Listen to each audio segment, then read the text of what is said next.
হেলমের একটি tree house আছে, যেখান থেকে এসে দূরবীন দিয়ে চারপাশের সব কিছুর নজর রাখে। এটা তার শখ। সে যা কিছু দেখে সব কিছুই নিজের ডায়েরিতে লিখে রাখে। আর এই দূরবীন দিয়ে এই নজর রাখতে গিয়ে ভালো লেগে যায় তার থেকে দ্বিগুণ বয়সী একজন মহিলাকে। তাদের মধ্যে কি ঘটনা ঘটবে জানতে পুরো ভিডিও দেখতে হবে। চলুন শুরু করা যাক। একদিন হেলম বাড়িতে ফিরে জানতে পারে যে তার বোন ইউনিভার্সিটিতে চলে যাবে।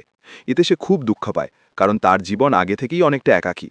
সে তার বাবা ও স্টেপ মমের সাথে থাকে, আর সে তার স্টেপ মমকে একদমই পছন্দ করে না, কারণ 2 বছর আগে তার আসল মা মারা গিয়েছিল।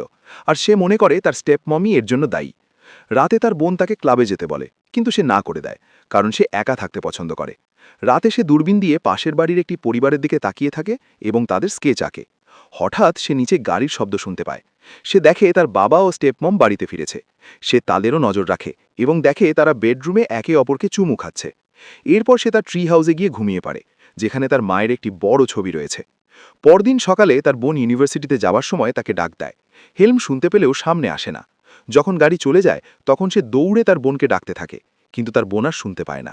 এতে সে খুব কষ্ট পায়। দুপুরে খাবার সময় তার বাবা বলে তার বোনের মতো তাকেও ইউনিভার্সিটিতে যেতে হবে, নতুন বন্ধু বানাতে হবে এবং নিজের ভবিষ্যৎ নিয়ে ভাবতে হবে। কিন্তু হেলম বলে সে কোথাও যাবে না, সে এই বাড়িতেই থাকবে। আসলে সে মনে করে তার স্টেপমম তাকে বাড়ি থেকে বের করে দিতে চায়। সন্ধ্যায় সে দেখে তার বাবা ও স্টেপমম তার ব্যাপারেই কথা বলছে। তার বাবা বলছে সে হেলমকে বুঝিয়ে নেবে। হেলম সেখান থেকে চলে গিয়ে সেই লেকের পাশে যায়, যেখানে তার মা ডুবে মারা গিয়েছিল। সেখানে তার বাবাও আসে। হেলম তাকে জিজ্ঞেস করে তারা কি তার মাকে ডুবিয়ে মেরেছে। তার বাবা বলে এটা সত্য নয়, সেদিন তার মা অনেক বেশি স্লিপিং পিল খেয়েছিল, তারপর লেকের কাছে এসে পানিতে পড়ে যায় এবং আর উঠতে পারেনি। এতে তাদের কোনো দোষ নেই, কিন্তু হেলমেই কথা বিশ্বাস করে না। এরপর যখন সে তার ট্রি হাউসে যায়, দেখে কিছু ছেলে সেটি নষ্ট করে দিয়েছে।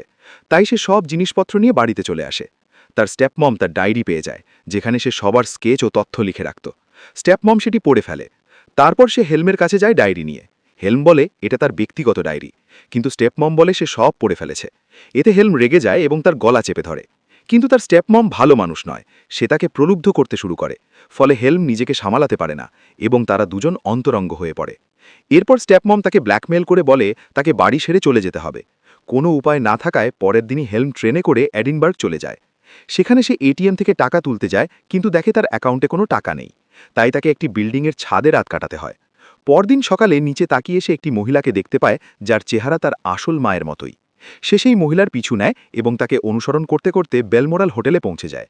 মহিলার নাম কেট এবং সে সেখানে অ্যাডমিন হিসেবে কাজ করে। হেলম তাকে দূর থেকে লক্ষ্য করছিল। কেট তাকে জিজ্ঞেস করে সে কি চায়। হেলম বলে সে একটা চাকরি চায়। তখন কেট তাকে কিচেনে কাজ দেয়। এখানে হেলমের একজন সিনিয়র থাকে যে তার সাথে খুব খারাপ ব্যবহার করে। আসলে সেই কাজটা একদমই পছন্দ করে না। সে হেলমকে বলে যদি এখানে কাজ করতে চাও তাহলে আমার নিয়ম মেনে আমার মতো করেই কাজ করতে হবে। হেলম তার কথায় রাজি হয়ে যায়। সন্ধ্যায় হেলম আবার কেটের পিছু নেয় এবং সে কোথায় থাকে তা খুঁজে বের করে। কিন্তু তার নিজের থাকার কোনো জায়গা নেই, তাই তাকে ফুটপাতে ঘুমাতে হয়। সে তার মায়ের ছবির দিকে তাকিয়ে থাকে, কারণ সে তার মাকে খুব মিস করে। এই কারণেই কাজের সময় সে সব সময় কেটের দিকে তাকিয়ে থাকে। একদিন কেট বাড়িতে না থাকায় হেলম চুপচাপ তার বাড়ির ভিতরে ঢুকে পড়ে। জানালা দিয়ে সে বাইরে তাকায়, যেখান থেকে হোটেলের ক্লক টাওয়ার স্পষ্ট দেখা যায়। হঠাৎ কারো আসার শব্দ পেয়ে সে জানালা দিয়ে বেরিয়ে যায়। আসলে কেট বাড়িতে ফিরে এসেছে। এরপরও সে লুকিয়ে লুকিয়ে কেটকে দেখতে থাকে। এটাই তার পুরনো অভ্যাস। এদিকে অনেকদিন কাজ করতে করতে তার সিনিয়রের সাথে তার বন্ধুত্ব হয়ে যায়। এরপর একদিন হেলম চুপচাপ হোটেলের ক্লক টাওয়ারের উপরে উঠে যায়, যেখান থেকে সে সহজেই কেটের বাড়ি দেখতে পারে। সে ঠিক করে এখানেই সে রাতে থাকবে এবং কেটের উপর নজর রাখবে। কিন্তু একদিন নিচে নামার সময় সিনিয়র ম্যানেজার তাকে দেখে ফেলে এবং সতর্ক করে দেয় এখানে আর কখনো আসা যাবে না। পরে কাজ করার সময় কেট তার কাছে এসে তার কাজের অভিজ্ঞতা জানতে চায়। হেলম বলে সে এখানে কাজ করে খুব আনন্দ পাচ্ছে। তাদের মধ্যে ভালো সম্পর্ক তৈরি হতে শুরু করে। রাতে হেলম আবার ক্লক টাওয়ারে যায়। এটা যেন এখন তার নতুন বাড়ি। সেখান থেকে দূরবীন দিয়ে সে কেটের উপর নজর রাখে। একদিন সে দেখে কেটের বাড়িতে কেউ এসেছে। ভালো করে তাকিয়ে দেখে সে আসলে সেই সিনিয়র ম্যানেজার। হেলম দেখে তারা দুজন একসাথে অন্তরঙ্গ সময় কাটাচ্ছে। সে তাদের কথা শুনতে চায়, তাই কেটের বাড়ির ছাদে গিয়ে লুকিয়ে তাদের কথা শোনে। তখন সে জানতে পারে সেই ম্যানেজার আগে থেকেই বিবাহিত এবং তার একটি মেয়েও আছে। তবুও কেটের সাথে তার সম্পর্ক রয়েছে। এই সত্য জানার পর হেলম খুব ভেঙে পড়ে। তার মায়ের কথা আরও বেশি মনে পড়ে। পরদিন সে রাগের মাথায় থানায় গিয়ে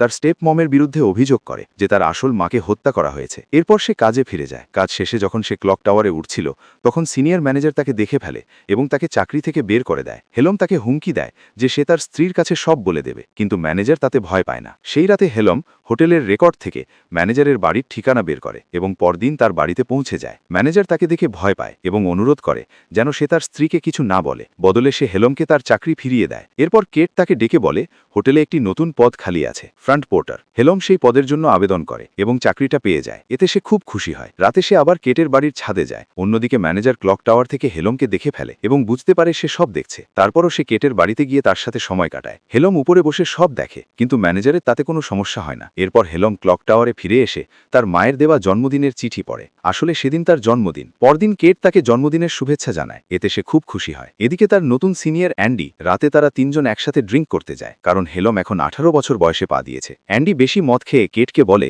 সে জানে তার আর ম্যানেজারের সম্পর্ক আছে এবং সে কেটকে পছন্দ করে, কিন্তু কেট এসব কথা গুরুত্ব দেয় না। এরপর অ্যান্ডি চলে যায়। হেলম আর কেটও অনেক মদ খায়, তাই কেট তাকে নিজের বাড়িতে নিয়ে যায়। সেখানে কেট তাকে আকর্ষণ করতে শুরু করে। হেলম তাকে চুমু খায়, কিন্তু বলে এর বেশি কিছু করতে পারবে না, তবে তার সাথে থাকতে চায়। এরপর তারা একসাথে ঘুমিয়ে পড়ে। হেলম সেই একই জানালার দিকে তাকিয়ে থাকে যেখান থেকে সে আগে কেট আর ম্যানেজারকে দেখত। আজ কেটের সাথে সময় কাটিয়ে এসে খুব খুশি। পরদিন সকালে সে কেটকে ডেটে যাওয়ার প্রস্তাব করে, কিন্তু কেট তা প্রত্যাখ্যান করে এবং বলে আগের রাতের সবকিছু ভুলে যেতে। এতে হেলম কষ্ট পায়। এরপর রিসেপশনে কাজ করার সময় অ্যান্ডি তাকে 405 নম্বর রুমে যেতে বলে, যেখানে এক মহিলা তাকে ডেকেছে। হেলম সেখানে গেলে দেখে কেউ নেই। কিছুক্ষণ পর কেট সেখানে আসে এবং জানায় সেই তাকে ডেকেছে। এরপর তারা একে অপরকে চুমু খায় এবং আবারও অন্তরঙ্গ হয়। আসলে কেট ও হেলমকে পছন্দ করতে শুরু করেছে। কিছুক্ষণ পর কেট বাইরে গেলে সিনিয়র ম্যানেজার তার সাথে ঝগড়া করতে থাকে, কারণ কেট তার উপর রেগে আছে, আর ম্যানেজার তাকে বোঝানোর চেষ্টা করতে করতে তার বাড়িতে চলে যায়। হেলম কেটের পিছু নিতে নিতে দেখে সেই সিনিয়র ম্যানেজার কেটের সাথে জোর করে কিছু করার চেষ্টা করছে। এটা দেখে হেলম আর সহ্য করতে পারে না। সে ভেতরে ঢুকে ম্যানেজারের উপর আক্রমণ করে, কিন্তু ম্যানেজার তাকে এক ঘুষিতে ফেলে দেয় এবং কেটের সামনে সব সত্য বলে দেয়। সে জানায় হেলম ক্লক টাওয়ার থেকে দূরবীন দিয়ে লুকিয়ে লুকিয়ে কেটকে দেখত, এমনকি তার বাড়ির ছাদ থেকেও তাকে নজর রাখত। এরপর ম্যানেজার সেখান থেকে চলে যায়। এখন কেট হেলমকে জিজ্ঞেস করে, তুমি কি সত্যিই আমার পিছু নিতে? হেলম বলে, কারণ তোমার চেহারা আমার মায়ের মতো। পরের দিন সকালে কেট যখন হোটেলে আসে, দেখে হেলম তার জন্য অপেক্ষা করছে। সে কেটের কাছে ক্ষমা চায়। অবশেষে কেট তাকে ক্ষমা করে এবং আবার চাকরিতে ফিরিয়ে নেয়। রাতে কেটের বাড়িতে যায় নিজের জিনিসপত্র নিয়ে। সে কেটকে বলে ছোটবেলা থেকেই মানুষের ওপর নজর রাখা তার অভ্যাস। মায়ের কথা মনে করে সে খুব ইমোশনাল হয়ে পড়ে। কেট তাকে সান্ত্বনা দেয়। পরের দিন হেলম কেটকে তার দূরবীন দেখায় এবং বলে কিভাবে সে তাকে নজর রাখত।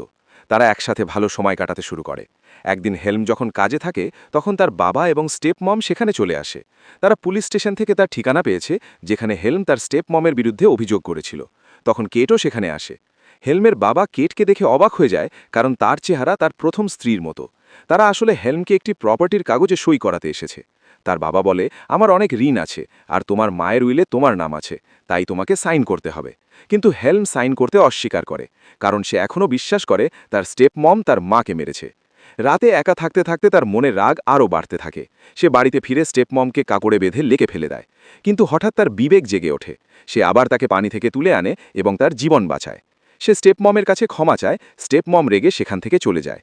এরপর তার বাবা আসে এবং বলে, তুমি অন্যদের দোষ দিচ্ছ, কিন্তু সত্য হলো তোমার মা আমার সাথে থাকতে চাইতো না, তাই সে নিজের জীবন শেষ করে। এতে কারো দোষ নেই। আমি তাকে অনেকবার বাঁচানোর চেষ্টা করেছি, কিন্তু শেষবার পারিনি।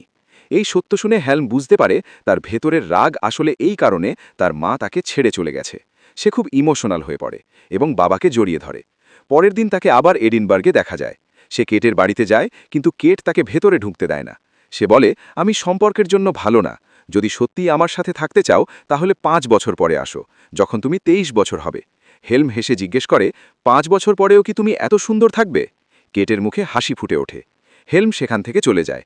তাকে এডিনবার্গের রাস্তায় হাঁটতে দেখা যায়।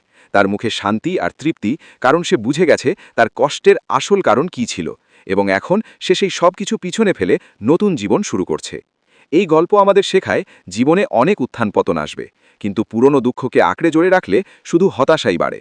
আমাদের সবসময় নতুনভাবে সামনে এগিয়ে যেতে হবে। এটাই ছিল পুরো গল্প। আশা করি তোমার ভালো লেগেছে।